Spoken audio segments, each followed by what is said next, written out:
बदलच आहे. त्यातल्या त्यात मामा काय सांगतो, इथून पुढे स्वतःच्या आई वडिलांना स्वतःचे लेकरं, कारण आई वडील कधी मरते न 17 गाठी घरून मोजतील, म्हणजे मी दिवस मोजतील म्हणून सांगितलेलं. आजच्या काळाला तोच प्रकार चालू. आई वडील लोक देव आणि आपलं माय बाप मरते का माई मरते म्हणून अगोदर ती वाट बघायला लागलेत लोक. आता विचार करा, ज्या सुनबाई म्हणून आपण ज्या घरी जातोय, पण त्यांना तरी थोडं तरी समजलं पाहिजे की जर आपण सासू सासरे बरोबर चांगलं वागलं, चांगलं राहिलं, चांगल्या पद्धतीने बोललं, तर आपल्या घरी कुठली तरी मावळी आपल्या घरी येणार आहे, आपल्या मायबापाची सेवा करण्यासाठी येणार आहे.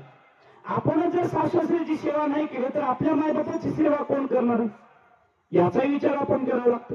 उच नाही हो, तुम्ही त्यांचं करा, तुमचं कोणीतरी करणार आहे. पण हे तुम्हाला कुठे कळतंय, तुम्हाला त्या गोष्टीवर अजिबात फोकस नाही. कसं का होईना, माझी सासू अशीच आहे, माझी सासू तशीच आहे, माझी सासू तेल रटवून देत नाही, निरमा कपडे धुणं रटवून देत नाही, थोडं देते एवढ्यातच धुई म्हणते. हे ताप आहे त्या सासूला, काय म्हणून हे ताप आहे हो. प्रपंचात चूल चालवायची म्हणजे सोपं नाही. बरं एवढी त्याची ती वडाताण करून का तिने काय लेकीला देणार आहे का कुठं बांधून, शेवटी लेकायसाठीच करणार आहे. याचा विचार केला पाहिजे आपण सुद्धा.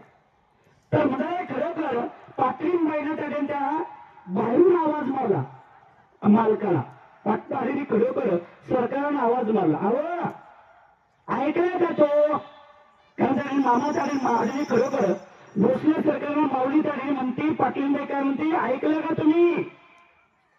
त्यास भोसले सरकार काय म्हणतात मधातून, अगे बाई